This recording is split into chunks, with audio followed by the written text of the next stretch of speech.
coming to you live from an undisclosed location deep within the Marianas Trench. It's Up Late with Jeff. With Milo James and the Jeff Show Band. Tonight's guests include Rube Goldberg.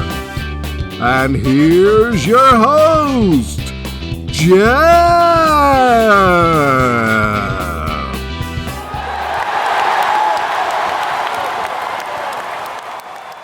Thank you. Welcome to Up Late with Jeff. Thank you.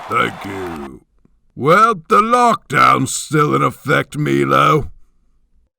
Ha, lockdown. Yeah, it stinks. Yep, all the public beaches are closed. I haven't had me a good meal in weeks. You know what I like to use, Jeff, is that DoorDash. DoorDash, eh? I'll have to try that. DoorDash, please get Jeff DoorDash.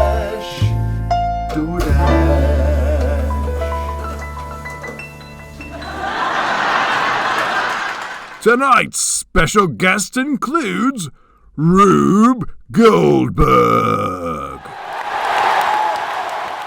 Uh-oh, this can't be good. What is going on here? And why are you working with him? He told me I was essential, okay?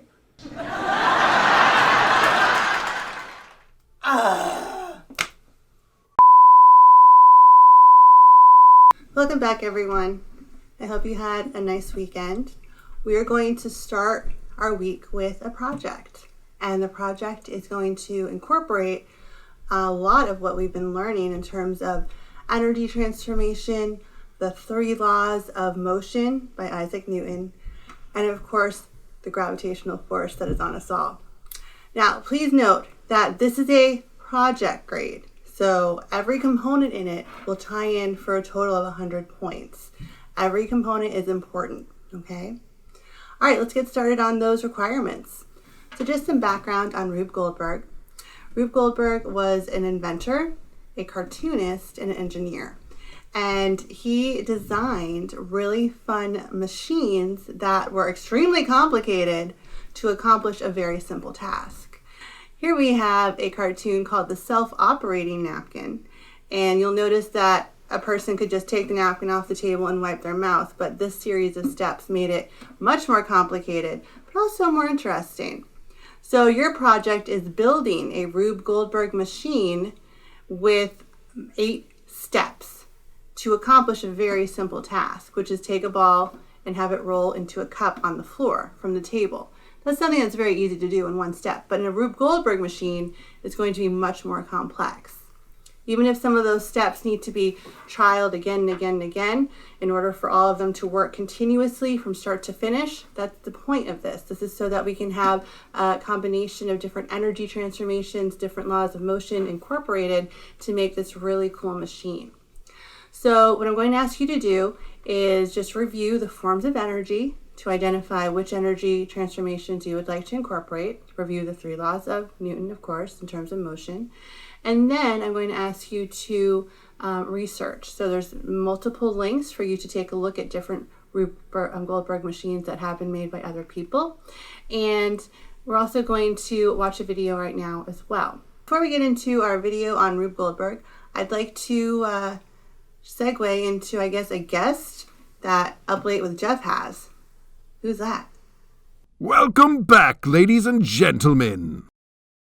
Tonight's first guest is world-renowned grappler, Rube Goldberg.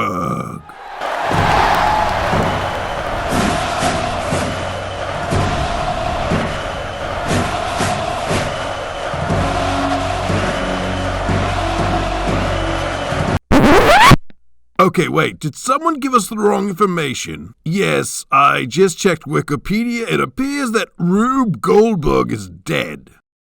Jeff, I just checked Wikipedia. It's the wrong Goldberg. It's not the right Goldberg. He is indeed not a wrestler. Oh, Wikipedia, how could you betray us? Yeah. Okay, let's send it back to Mrs. McAllister, and she's going to have us watch a video on one of Rube Goldberg's famous contraptions. Yeah, I kind of thought that was not going to happen. Okay, let's watch the video.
Wasn't that cool? So let's take a look at the requirements for our project. There are a total of 5 steps: research, materials, your design plan, the building and testing with trial and error, and then finally, your scoring of your trials. So please note that when we're looking at research, the question is how easy or difficult is an action in the machine process to replicate? Can one action trigger another action? And how reliable are those actions? That's a big deal. Let's take a look at another video clip. This time it's Pee Wee Herman and it's going to show and showcase the breakfast machine. Come on, let's get some breakfast. Come on.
Mad dog!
Okay, so you also have an option of going onto a virtual Rube Goldberg machine on your computer or mobile device. This is a really nice way of just playing around with different objects and putting them together and step by step to see if that series of actions will work to do a certain function. And it's something that you're welcome to download and test. I thought it was fun to do myself. Okay, there is another one called Goldburger to Go. This one is another virtual that's asking you to be able to make the delivery of the burger meal through a series of very complicated steps. And this will just get your head into the game of what we need to accomplish here. Lots of little steps need to trigger other little steps to make a completed mission or a machine. All right, so the second step here is material finding. And since we're all at home, we have plenty of time to go around our house and find different objects and things that might work for our machine. Toilet paper rolls, Jenga blocks if you don't have dominoes, cars, balls, so many different things around the house that can be incorporated. And this part is going to require you to make a list of at least 10 objects. More is absolutely fine, but at least 10 to get your machine working. Once you have that, I'm looking for you to brainstorm with those objects and come up with a plan. This plan should be on paper. It's called a schematic, which is going to identify the different parts of your machine, but you don't necessarily have to draw them in a realistic view. It's more like if you have a domino, it could just be a straight line if it's a 2D image, okay? Once you have the design plan, I'd like you to add in the different transformations of energy. For example, if you have a ball on top of a ramp, that would be gravitational energy going to kinetic energy as it starts to move down the ramp. We need a total of 8 of those transformations. You are welcome to use 2 twice, but not in sequence, which means that if you use gravitational potential here, you can't use gravitational potential right after that. You would need to have it maybe towards the end. Okay, so in your design plan, here's some examples of steps. Dripping water onto a sponge to eventually weigh it down. That one's a little tricky. Activate a fan or hair dryer to blow something. You could pop a balloon to make space for an object to pass by. Pull a bag open, allow sand to pour out and change the balance of a lever to go up to down. And then of course the basics, dominoes, balls rolling, things bumping into each other with gravity. All right, so I'm using a empty toilet paper holder to be a part of my Rube Goldberg. This is one of the 2 steps, not the entire machine. And I'm going to start it off with gravitational potential energy with the ball on the top of the slope. It should go down, hit the roll. This should roll to the series of Jenga blocks and then hit the ball to go off the table into the cup. This is not an entire machine, it is just a few steps of it, okay? Let's see how we do. Lots of gravitational potential.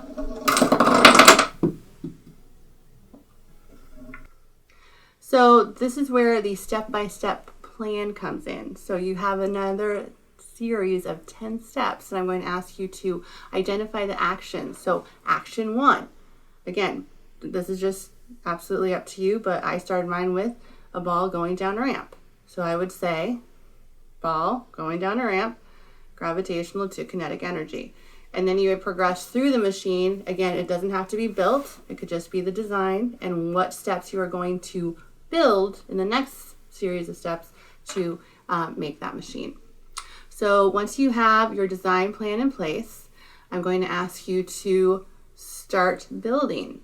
Now, building is the fun part, but it's also a little tricky because once you think you have a design in your head with your original plan, it looks great, you're ready to go.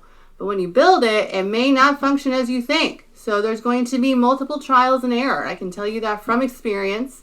And the more complex the machine, the more trials you will have to perform. And that is absolutely fine.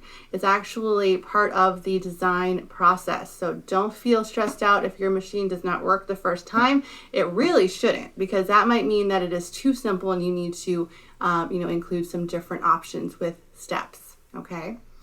Once you do have it built, once you modified your design, I'd like you to make a final schematic design. I'm going to ask you to take a picture of your original before you do that, and then take a picture of your final once you've done that. It should be slightly different from your original plan. And so that's why I'm having you do 2 separate pictures. During the building process, I'm also looking for you to take pictures of yourself or have someone take pictures of you building the machine, whether it's a step that you've had some time with, or just the process of putting all the materials together is fine, but I'm looking for at least 2 pictures. You're more than welcome to add more. All right, so once you have the machine ready to go, you are welcome to leave it there and just think about it if you want to make any more changes. But if you are secure with the different steps you have and that you've incorporated all 8 energy transformations and shown the 3 laws of motion with Isaac Newton, then you are ready to have your trial screencastified.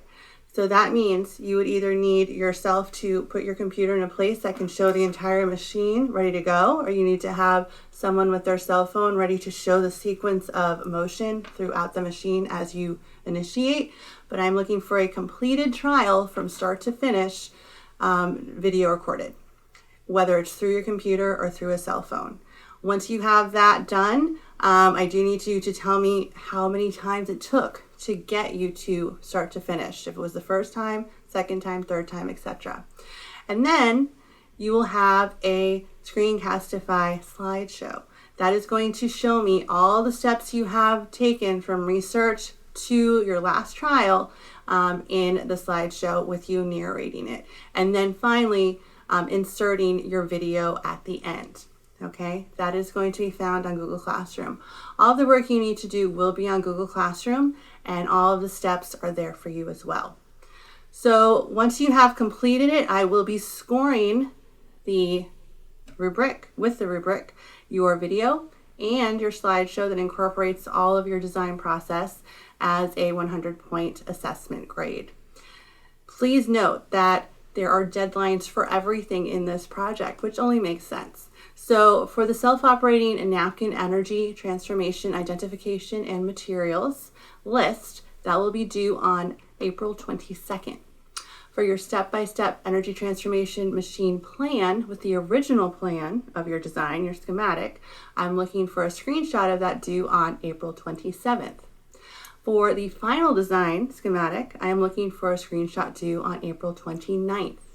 And finally, for your trial with the Screencastify in place and submitting your slideshow with all of your design plan, I'm looking for a total due date of May 4th. That will be by 11:59 at night on Google Classroom. Okay. Now, please note that I am looking for those dates to be submitted at the time, and then there will be a final grade of the slideshow with the Screencastify for the 4th. Everything needs to be turned in when the due date is asked for on Google Classroom. Okay. All right. So again, any questions, please feel free to email me. Please know that I am looking for you to try your best, but if you're having questions or concerns, come to my Google Meet so we can all come together and discuss any problems you might be having.